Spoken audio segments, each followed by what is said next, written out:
Welcome to Writers' Voices with Monica and Caroline. I'm your host, Monica Hadley, and with me is my co-host and mother, Caroline Kilborn.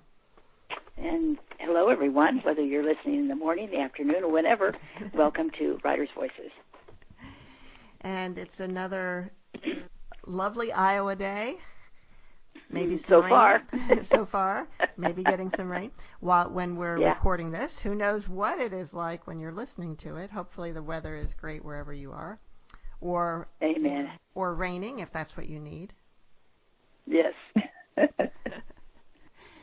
So, Mom, what do we have in store for our listeners today? Well, you're in for a treat today. This book is called Vox, V-O-X, and it's by Christina Dalcher. And Christina has earned her doctorate in theoretical linguistics from Georgetown University. She specializes in the phonetics of sound change in Italian and British dialects and has taught in several universities. Her short stories and flash fiction, appear in more than 100 journals worldwide. Recognition includes the Bath Flash Award shortlist, nominations for the Push Cart Prize, and multiple other awards.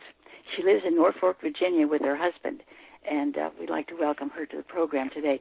This is the most unusual book I've ever read, and it's something else. I mean, I just highly recommend it, I'll tell you. It's well, thank you, Caroline. So Vox is welcome, Christina. Thanks, Caroline. Thanks, Monica. I'm really glad to be here today. When I started reading it, it was one that I really had to finish, and unfortunately, I had to give it to Mom before I could finish it, so she had a chance to read it. So now I have to get it back because you have to get it back. Yes, you do. I'm not going to give away the end. No, I'm not going to give away the ending because it's no spoilers here today. No spoilers. No. Fingers crossed. No spoilers. But so, it's one of those you can't put it down books. I mean, it's just one of those, So give yourself some time when you're going to read it and enjoy. So you obviously, Christina, came to writing this book, which, by the way, is getting a lot of buzz. It's your first novel, right? It is. It's my first published novel. I've got a few others in the unpublished pile. In the proverbial drawer. Exactly. But it's getting a lot of buzz. I can certainly understand why. It's the #1 library reads pick, the Indie Next pick, a Barnes & Noble Discover pick. But you brought your kind of professional expertise to this novel, and then built an amazingly gripping story around it. Well, thank you. Linguistics is such a huge field, and so I'm not a neurolinguist, although I have done some coursework in neurolinguistics, so I'm familiar with aphasia from I won't say from a layperson's point of view, from something more than that, but something less than an expert. But it is quite interesting for me to bring linguistics into my writing because I don't think there are really very many linguists out there who have turned into fiction writers. And probably not. Right. And as a consequence, we linguists, we're sort of there in our ivory tower bubble, working on the next revision of some really esoteric theory that nobody normal really cares about. And so as a consequence, of us doing such a bad job at marketing ourselves and kind of telling people in the world that linguistics is really cool, language is really cool. This is something we all do. We don't need to be taught how to speak. It just happens when we're 3 years old, and we do it perfectly. And then so I think what ends up being the case is that we take it for granted, right? Look at the words that we've spoken. I guarantee you that we've each said a number of sentences that are completely unique, that have never been said before, just in these past 5 minutes. And we're not thinking about how that works. We're not figuring out how to form sentences or which kinds of endings we need to put on a verb or a noun to make it agree with this or that. We're not thinking about subjects and objects or any or tense or anything. We're just doing it. It's like magic. And That's true. so it was really a joy to kind of write a book that is a commercial thriller, but that also has some elements of linguistics in it that I hope really will make people think just for a moment, oh my God, I do this. I speak 16,000 or 20,000 words a day or whatever it is, and I don't even realize what I'm doing, but they all make sense. So that was really, that was just great. Most people make sense when they talk. Not all. Okay, all right. I did have a professor to whom I dedicated Vox. Actually, he passed away a few years ago, very suddenly, and unfortunately very young. And I do remember him saying that he used to limit us to 2 pages whenever we wrote papers for his syntax classes, because he said most people end up losing their minds between the first word of the sentence and the last. I think that's probably where I got my passion for flash fiction. I was trained to write really, really short. Oh, interesting. Well, I have a number of questions here. First of all, what exactly is linguistics? Great question. And I think you win the prize, because of all the interviews I've done in here and in Europe, nobody has asked me that yet. Wow. Right. Like I said, rubbish job of marketing ourselves. It's all the fault of the linguists. And I'm sorry, linguists. You know I love you, but we need to get the word out. So, okay, let me tell you what linguistics is not, because that's easy, or easier than what I'm about to tell you. One, linguistics is not studying languages. It's not learning how to speak multiple languages. It's not being a polyglot. It's also not studying about translation. What linguistics is studying language, but it's language with a capital L. It's all of language. So there's a theory out there, universal grammar theory, that basically says that languages are a lot more alike than they are different, right? They follow rules. There are patterns. Any native speaker, even a native speaker who's never taken a course in linguistics, will automatically be able to detect whether a sentence is grammatical or not grammatical. Whether a sentence works. When I say grammatical, I mean whether it works in that language. So if I say that the dog bit the postman, we all know that that's a perfect English sentence. If I say bit the dog the postman, we all know that that's not a perfect English sentence. We might not even know why, but we know it. So linguistics is the study of what is possible in language, what can work in a language, in any given language, what languages have in common. And there are 2 goals. One is to describe the ins and outs of a particular language or of languages in general. And another one is to explain how it is possible for a 3-year-old to get this amazingly complex system without any overt instruction. And when you think about the fact that we've got a finite set of words, a limited set of words, and a finite set of rules that tell us how to put those words together and pronounce those words and create meaning out of those words, when we take those 2 finite sets, the fact is that we are able to generate an infinite number of sentences from these 2 finite sets. So that is one of the things that linguistics does. I hope I didn't get too technical there, but I'm trying to I really am. If I sound like I'm trying to boggle your mind and make you open your mouth and go, wow, I am. I am trying to do that because it's amazing. And, sure, we take classes in writing and spelling and reading and everything else, but the fact is, Caroline, you'll remember this from when Monica was 3 years old. She was speaking. You didn't have to sit down with her and go over all these rules. She just did it. So that's what linguists try to figure out. How in the world can that happen? Well, a child listens and imitates, right? Sure, but there's so much that's not said. There's so much evidence that's actually not given to that child.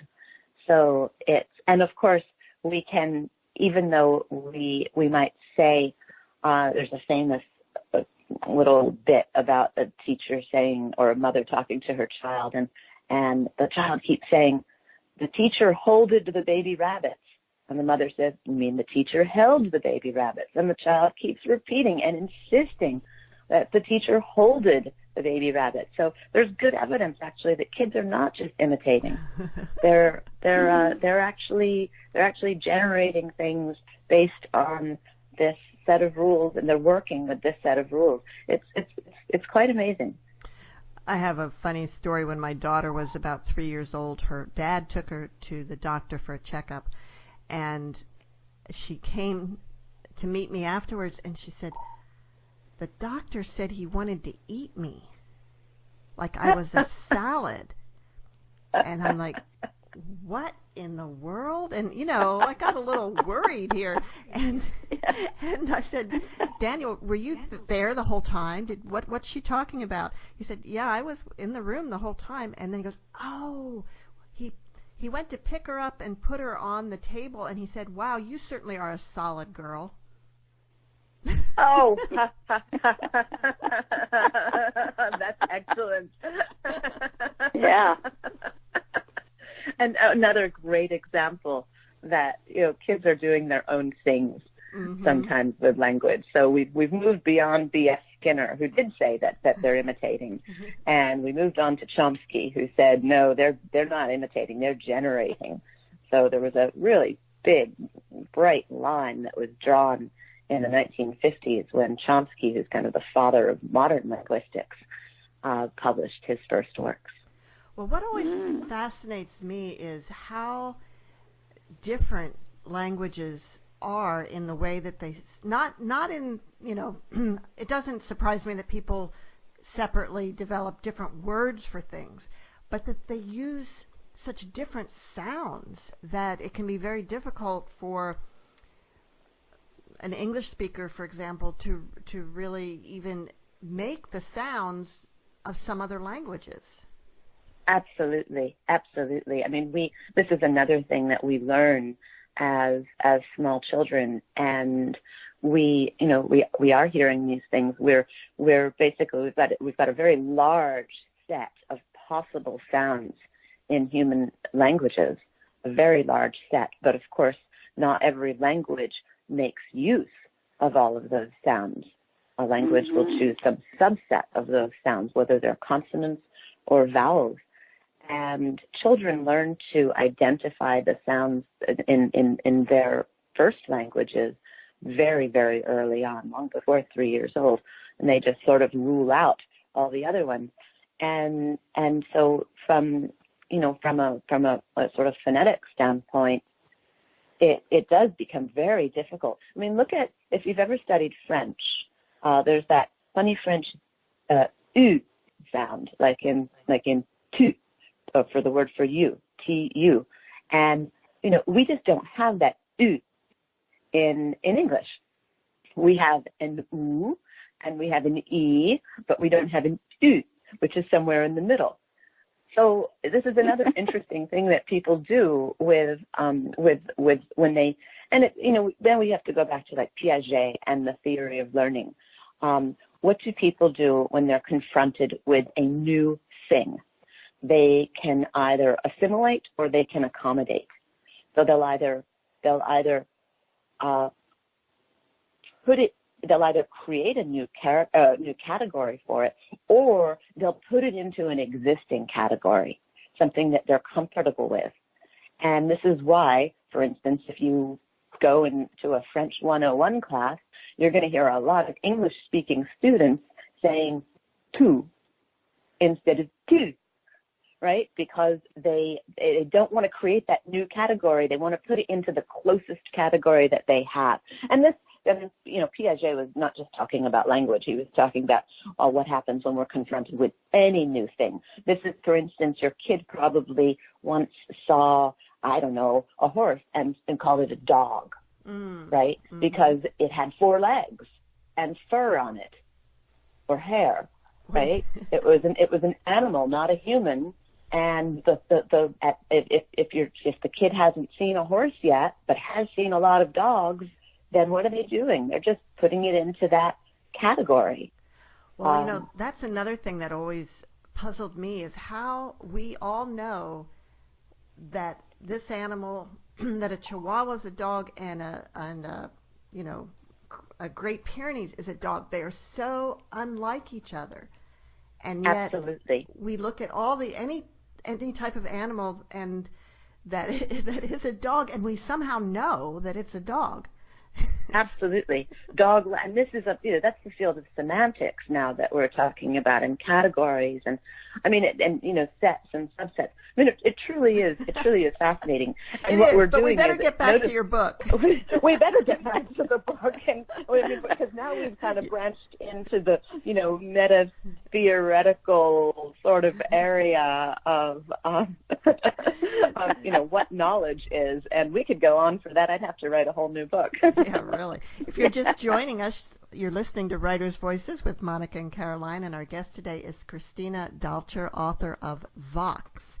So what is the premise of Vox, and how does linguistics play a part in this book? Well, on the surface, we have a dystopian world in Vox, a very near future dystopian world, where very little has changed, actually, except for the fact that all females are fitted with a bracelet that counts their words, and they're limited to 100 words per day. So it's shocking, actually. I mean, it is, yeah, both figuratively and literally. Because there are, in fact, penalties for exceeding those words. So there's one sense in which Vox is a dystopian novel about what happens when a particular faction gains power and decides to silence a large portion of the population. Now, as for how linguistics fits into it, there are a couple of different ways.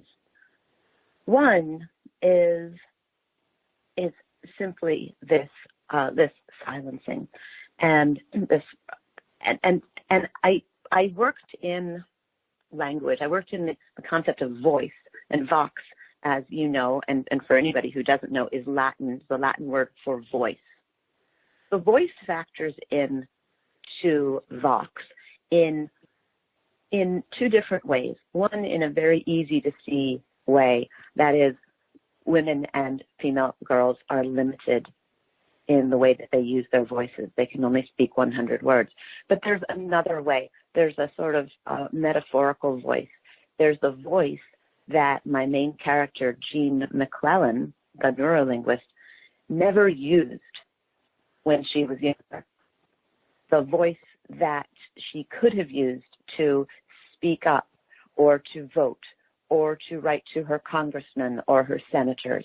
The voice that she could have used to protest something that she didn't agree with. She didn't use this, and as a consequence, she is now without a voice. This is one way that linguistics figures in to Vox.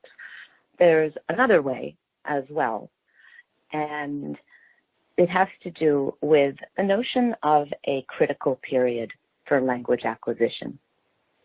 And what do I mean by that? Well, the general theory is that we, as human beings, need to learn our first language by a particular time, by the time we're about 14 or 15 years old, right? While our brains are still plastic enough. If we do not do that, we probably risk not learning our language at all. And there's some evidence for this. It's rare evidence because obviously we don't do experiments on children to deny them language and see what happens. That would be cruel, and it would be inhumane and horrible.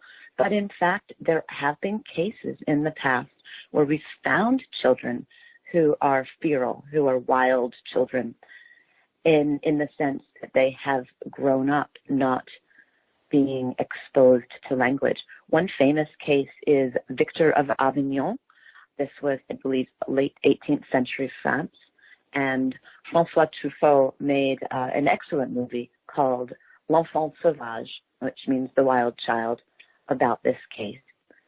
Another more recent case, and one that was on my mind while I was writing Vox, and also that's discussed a little bit in Vox to kind of drive the point home about how serious this situation is the case of Jeannie, who she was known as the wild child. There's a book, I believe, and a wonderful documentary on her by PBS. She was found by social services in the early 1970s in Southern California. She had been severely abused by her parents, locked into a room, and not socialized at all. Her parents really didn't speak to her. She was not exposed to language. When she was found, she was nearly 14 years old. So let's think about that. Nearly 14 years of not being exposed to language. The consequences, of course, for poor Jeannie were dire. Even with a team of linguists and psychologists and so on, and a lot of grant money being thrown in this direction, Jeannie did not acquire language the way all other children acquire language. So this is quite frightening.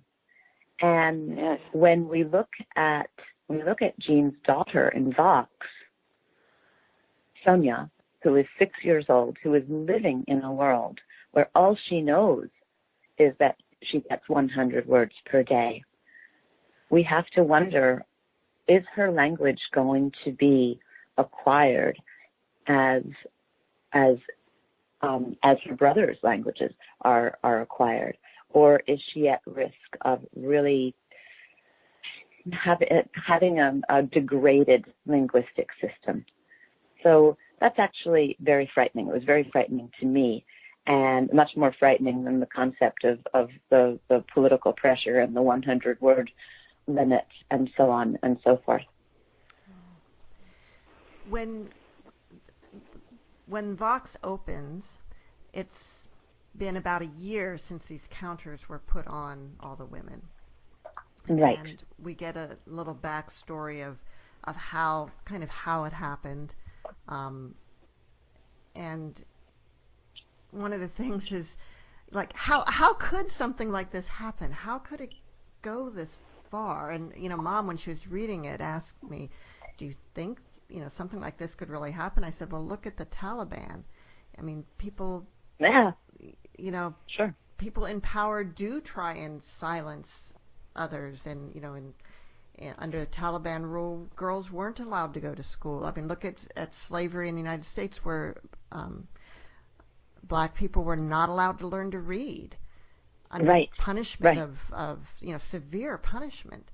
And it seems, on the one hand, it seems like impossible that any human being would want to do this to another human being, and yet history tells us otherwise.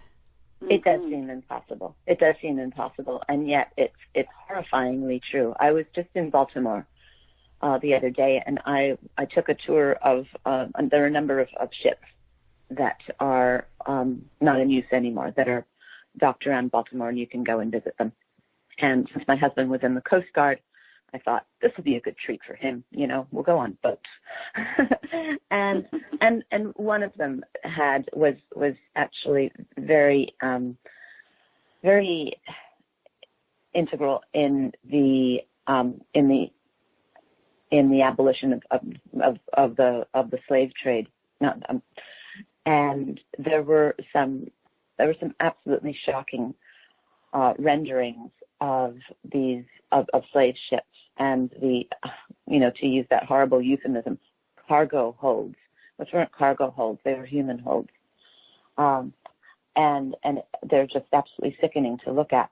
But in fact, this did happen. In fact, we've seen eugenics movements and ethnic cleansing movements. We've seen Ceausescu's Romania, where reproductive rights were also controlled. We've seen, we know that Switzerland just gave the vote to women in the 1970s. We've seen Boko Haram. We've seen Nazi Germany. We've seen the eugenics movement in the United States, a movement that no one wants to talk about, but in fact it happened. Kids being shuttled off to state schools. We saw the rise of the therapeutic lobotomy in the 1950s here in our own country. Remember, your mom probably remembers the actress Frances Farmer. And so these things actually do happen. I mean, we know they happen because they have. History tells us this, even though sometimes we try to clean up our history books a little bit. Now, do I really think that we're going to ever get to a point where women are wearing wrist counters that limit them to 100 words a day or any number of words a day? I don't think so. I really don't. But things can happen. And I guess the real message in Vox is, even though Vox paints a very extreme picture, the real message here is we need to pay attention to what is going around in the world, what is going on in the world around us. And silencing can come from all kinds of different factions too. In Vox, it happens to be from the right. But we've also seen in recent years, we've seen a lot of silencing happening from the left on college campuses, right? The intolerance doesn't always come from one side. And so it's interesting, and it's very important for me to point that out, because I did write Vox, obviously, with a particular faction being in control and a particular faction being oppressed. But it could have gone the other way, right? It could have gone the other way. I could have used anyone. And so the message is not, oh, look how bad these fundamentalists are and look how victimized women are. The message is, look how easily someone can take control over your life, and you being whoever. Well, yeah, I think an example of how it can go either way is, in Arab countries, there's countries where the Sunnis were in charge and oppressed the Shiites, and then the Shiites would get in charge and oppress the Sunnis, and absolutely, it just sure, went back and forth. Sure, and I think we see that, right? We see history moving sometimes in sinusoidal waves. I mean, I was thinking about, look at our government, for instance, just here in the States, and we've got two major parties. We've never spent more than 8 years at a time, and I'm just talking about the presidency, with one particular side in control. It goes up and down. Right. So in Vox, in the beginning, it's mostly, the action is happening mostly within the family. Dr. Jean McClellan is our heroine here, and her husband works for the government, works as an advisor to the president, and has sort of gone along with this whole thing, even though she thinks he doesn't really support it, that he's sympathetic to her. but he doesn't do anything about it. And Right. And she has 4 children, 3 sons and a daughter, and we get a very vivid picture of how different their lives are. It just from the very first chapter.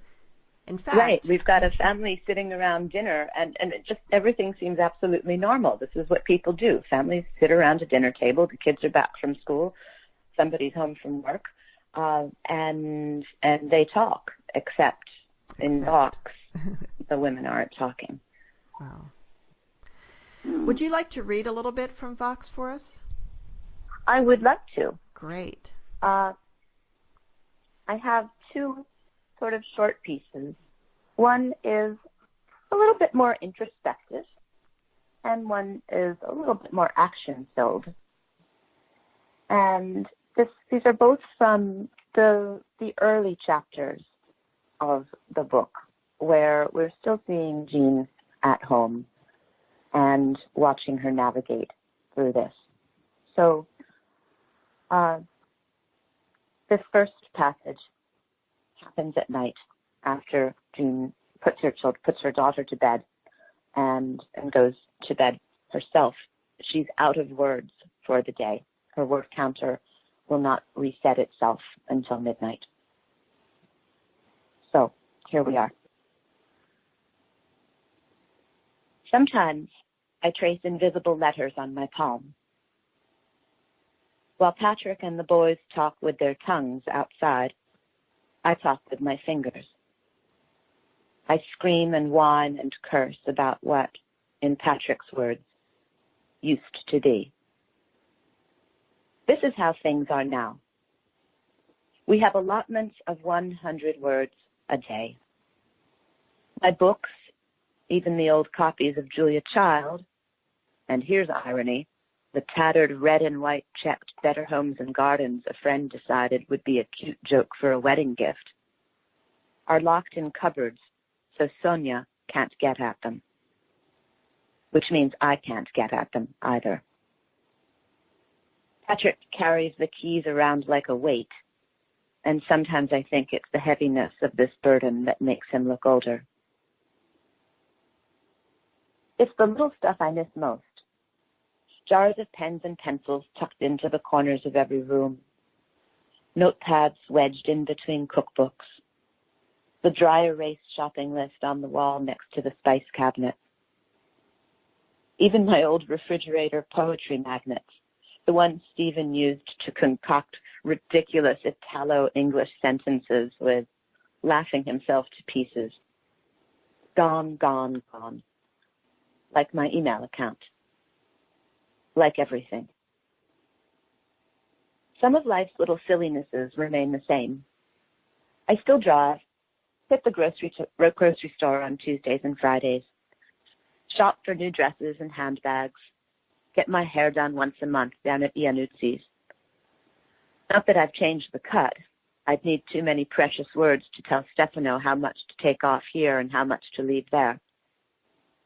My leisure reading limits itself to billboards advertising the latest energy drink, ingredients lists on ketchup bottles, washing instructions on clothing tags. Do not bleach. Riveting material, all of it. Sundays, we take the kids to a movie and buy popcorn and soda. Those little rectangular boxes of chocolates with the white non-ferrets on top. The kind you find only in movie theaters, never in the shops. Sonia always laughs at the cartoons that play while the audience files in. The films are a distraction. The only time I hear female voice is unconstrained and unlimited. Actresses are allowed a special dispensation while they're on the job. Their lines, of course, are written by men. During the first month, I did sneak a peek at a book now and again. Scratch a quick note on the back of a cereal box or an egg carton. Write a love note to Patrick in lipstick on our bathroom mirror. I had good reasons. Very good ones. Don't think about them, Jean. Don't think about the women you saw in the grocery store. To keep note writing inside the house. Then Sonia came in one morning, caught the lipsticked message she couldn't read, and yelped. Letters. Bad. I kept communication inside me from that point, only writing a few words to Patrick in the evenings after the kids were in bed, burning the paper scraps in a tin can. With Stephen the way he is now, I don't even risk that. Patrick and the boys out on the back porch close to my window are swapping stories about school, politics, the news, while crickets buzz in the dark around our bungalow. They make so much noise, those boys and those crickets. Deafening. All my words ricochet in my head as I listen, emerge from my throat in a heavy, meaningless sigh. And all I can think about are Jackie's last words to me. Think about what you need to do to stay free. And that's the end of that chapter. And that's Christina Dalcher reading from Vox. And now we have another section. We do. Right. We do. This is later that night. And everybody in the house is in bed.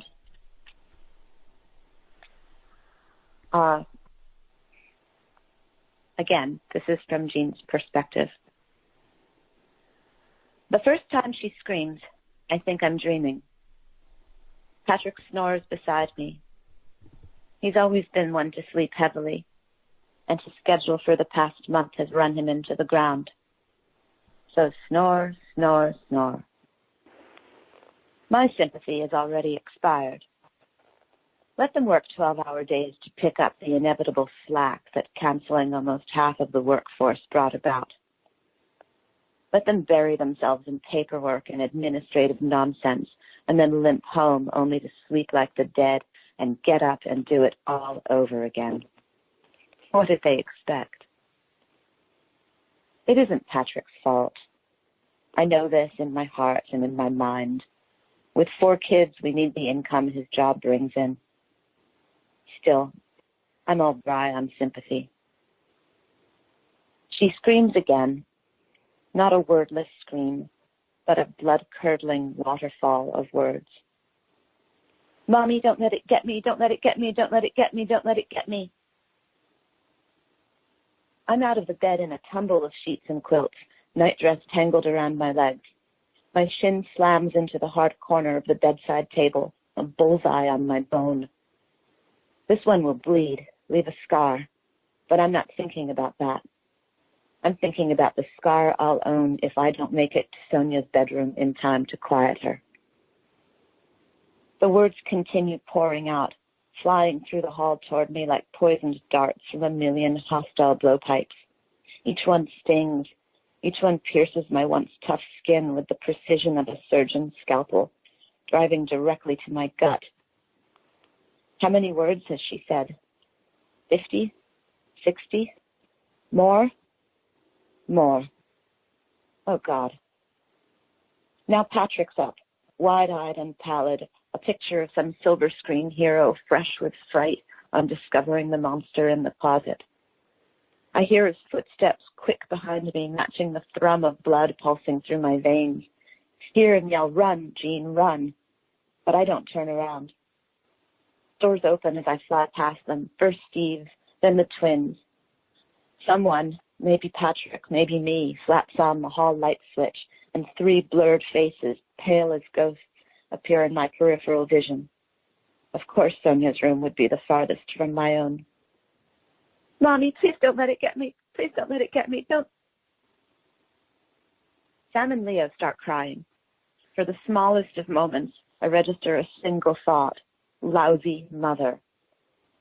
My boys are in distress, and I'm moving past them, uncaring and oblivious. I'll worry about this damage later, if I'm in the condition to worry about anything. 2 steps into Sonia's small room, I vault onto her bed, one hand searching for her mouth, clamping onto it. My free hand gropes under her sheets for the hard metal of the wrist counter. Sonia moans through my palm, and I catch her nightstand clock out of the corner of my eye. 11:30. I have no words remaining, not for the next half hour. Patrick, I mouth when he switches the overhead light on.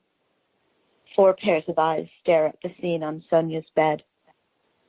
It must look like a violence, a grotesque sculpture. My writhing child, her nightgown translucent with sweat, me lying sprawled on top of her, suffocating her cries and pinning her to the mattress. What a horrible tableau we must make. Infanticide in the flesh. My counter glows 100 over Sonia's mouth. I turn to Patrick, pleading mutely, knowing that if I speak, if the LED turns over to 101, she'll share the inevitable shock. Patrick joins me on the bed, pries my hand from Sonia, replaces it with his own. Shh, baby girl, shh. Daddy's here. Daddy won't let anything happen to you. Sam and Leo and Steve come into the room. They jostle for position, and all of a sudden there's no more room for me.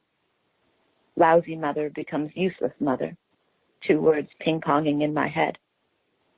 Thanks, Patrick. Thanks, boys.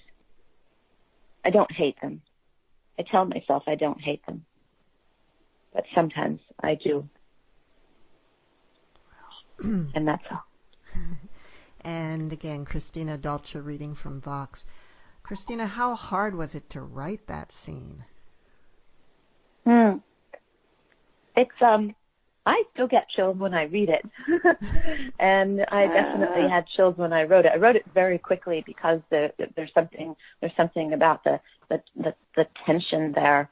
It was so frightening that it was so immediate that I couldn't. I felt it, in a way it was hard to write. In another way, it was very easy to write because in that scene I actually felt like, and this doesn't happen all the time for writers, and every writer will know this, but when that was happening, I was Jean. It was like my entire world went away, and all I could think or feel was how desperate I was to not let my little girl speak another word. I still get chills. Yeah. It was quite tough. And it was interesting, too, because this was one of the, normally I write very much in a linear way. I just, I have my rough outline for the novel, and I start at word 1, and I keep going until I hit the end. But there were a few scenes that kind of came to mind even before I started writing the novel, and this was one of them. So this was written kind of in isolation. So what was it like then to live in Jean's head the whole time you're writing this? I mean, it must have been very difficult when you weren't writing, to come back to reality and live your life. Wasn't that difficult? I think so. I honestly, it's hard to. People ask me so many questions about how I was feeling or what I was doing when I was writing this, and I wrote Vox quite quickly. I do remember that I would be writing, in the morning, and then that afternoon I would go out and play tennis. So maybe I have a really sort of finely honed talent for kind of compartmentalizing.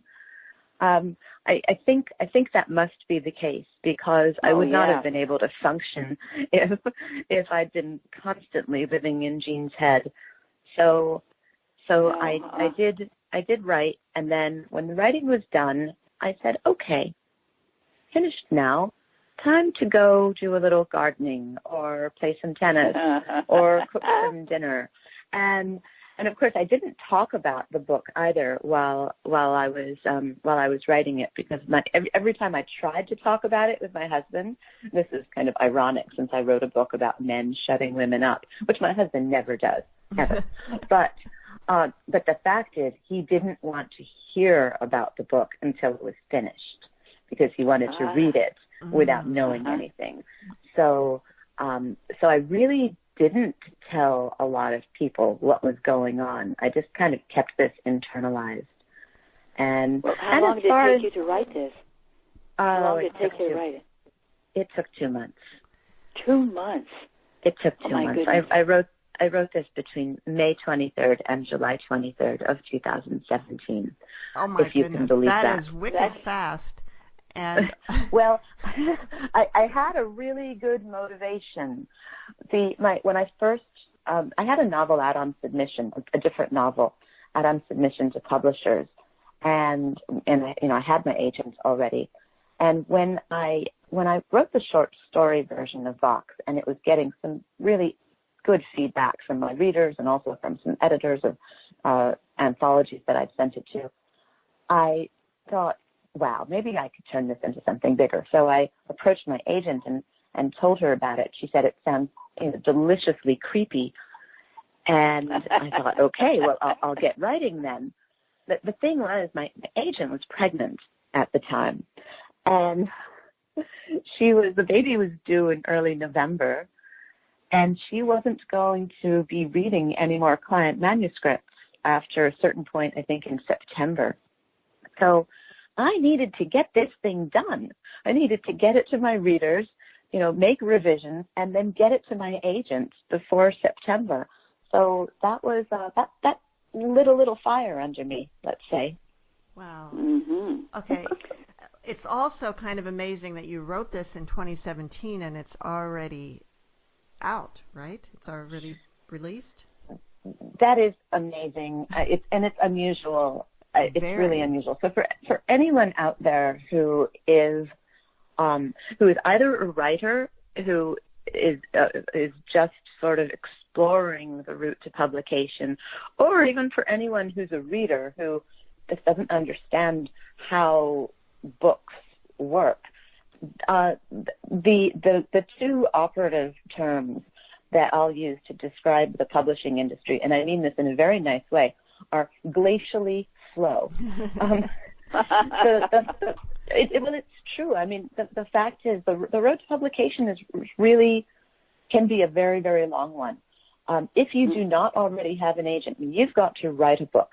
You've got to let the book settle, have people give you feedback on the book or workshop it, make revisions. Then you've got to start querying, trying to get an agent.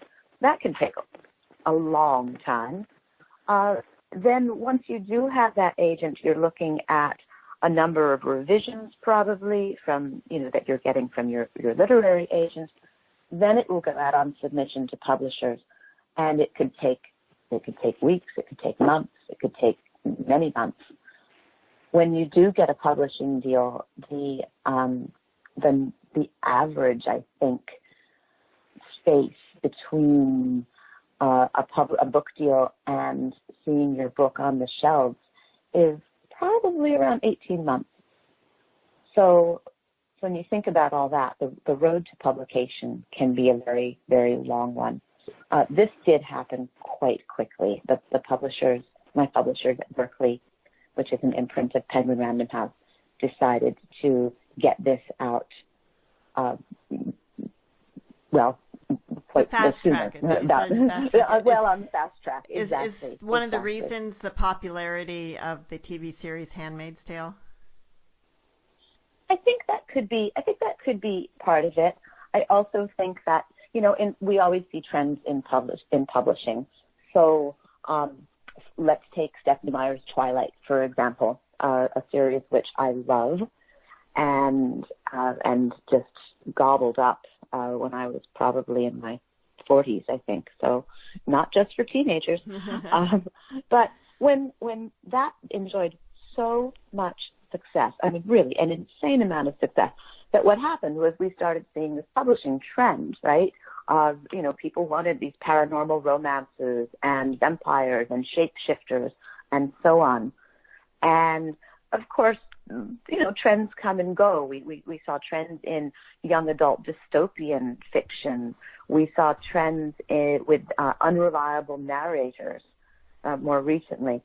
And so it's also possible that publishers, when they sense a trend coming on, and perhaps a feminist dystopian fiction trend, is going to be this next one that they don't want to be last. I'm only speculating here.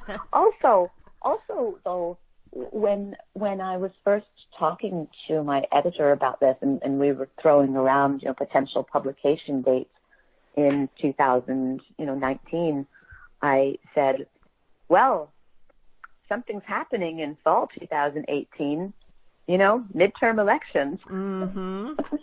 And so that's also possible. And one of the messages of this book is get out and vote. Absolutely. Get out. Use your voice. Use your right? voice. Use your voice while you still can. And I just want to say one thing here. Speaking of politics, I really don't dig in very deep to politics, neither personal politics nor other people's, because I think it's a very private thing, right? I mean, there's a reason that voting is secret, right? But I think it's really important that people vote for the things they care about. Not everybody is going to care about the same thing. Not everybody needs to care about the same thing. So if you've got convictions, and even if they're not the most popular ones, that's okay. I think the important thing is to vote where the way your heart and your soul and your mind tells you to vote, and do the thing that's right for you. So, if that makes sense. Yes, definitely. Now, Christina, you've published a lot of short stories and flash fiction. So I have a lot more flash fiction than short stories, actually. Most of the published writing that I have out there is probably around in the 300 to 700 word count category. Yeah. Does your experience in that help you when it comes to writing a novel? I think it does in some ways. I do like to write. It helps me because I can think of chapters sometimes as just one sort of cohesive piece of flash that fits in obviously with the rest of the novel. It helps as far as getting me kind of to think about word choices and rhythm, focusing on just this little bit that I'm writing instead of on the entire plot, instead of getting lost. It's interesting. I think I write in a lean kind of a way. There's not a lot of description in Vox or in some of the other novels that I've written that aren't published yet. And I don't spend a lot of time talking about the weather or the furniture in a room or what a particular character looks like, because in Flash there's no room for that, right? Mm-hmm. You've got to get to the meat of things. You've got to make every word count. So it helps in a way, but I could also see a way in which it can be kind of daunting, to go from being very used to writing a story in 300 words, and now you're looking at an 85,000 word novel, which is a lot longer. And so you don't want to just throw filler in there and bore the reader to death, right? I mean, there's a saying, there's no room for filler in a thriller. So you have to keep up the pace. But yes, I mean, writing Flash definitely helped me because they're so short. They're such short pieces. It's a way to kind of experiment with different voices, with different characters. I mean, I could write a story about a cat who's a jewel thief one day, and I could write a story about a widowed woman next, and then a story about a cranky old man on his front porch the day after that. And so I think that the Flash exercises really did help in kind of getting, into the minds of some of the different characters in Vox and making the dialogue and their voices sort of more realistic. So getting back to publishing a moment, do you think if this book is obviously a success, going to be even bigger success, so will your next, if you write another novel, will your publisher be more likely to think, oh yeah, let's just go ahead with this, or how's that? Well, how does that work in the publishing business? That's an excellent question, Caroline. So actually, when my deal for when I sold Vox, it was a 2-book deal, but not for a follow-on. It was for Vox and another book, which is also a bit dystopian, but has to do with a sort of mania about intelligence testing, and I'm looking back into history at the eugenics movement that was very, very popular in early 20th century and mid 20th century America, and in other countries as well. So there's completely different characters, completely different plot, similar theme in the sense that there's an extremism that I'm looking at, right? And I being a fan of dystopian fiction for the past almost 4 decades, I do like to write about the dangers of extremism. That said, I've heard from a number of readers that they would like there to be more Vox, and perhaps there's room for that. So we'll see what happens. I think it's all going to depend on how Vox does. And as much as I'd love to agree with you and say, yes, of course it's going to be a success, I don't know. I mean, now at this point, it's a waiting game, and I'll tell you what, writing the novel was easy. Waiting for it to be published was not so easy, and these days, after it's published, it's probably the most nerve-wracking time of my life. Wow. Well, I think once readers get a hold of it, there's no doubt that it's going to do well. We don't have much time, but I just wanted to mention the character of Stephen, the teenage son, Jean's teenage son, who just really upset me. Well, good. I wanted him to, but he's a little complex. I think that he seems all evil on the outside. Somebody actually at a recent bookstore event referred to him as a cross between Rolf from The Sound of Music and Dolores Umbridge from Harry Potter. And I did think of him as kind of a Rolf. He is just a terrific example of how the world can change and who is going to be used to change the world. If you want to start a revolution, who are you going to pick to work with you and to form and mold? You're going to pick somebody who's 80 years old? No way. You're going to pick the kids. You're going to pick the kids because they're vulnerable, they're malleable. And Stephen becomes totally enamored with this new way and doesn't seem to have any sympathy for his mother or sister and their limitations. No. He thinks it's a good thing.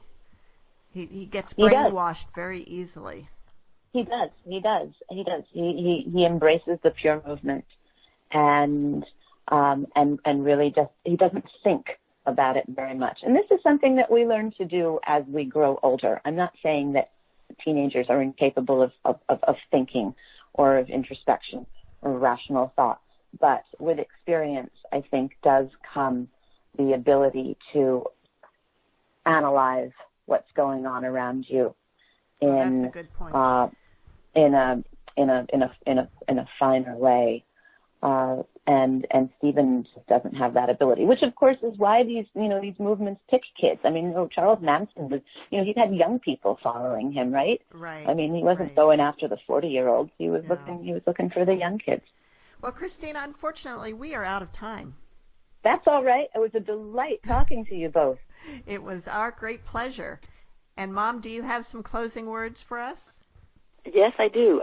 Wisdom means knowing what to do. Ability means knowing how to do it. Commitment means doing it. And conviction means knowing why you're doing it. Now that is a great closing phrase. Thank you, Caroline. You're welcome. And see you all next week on Writer's Voices.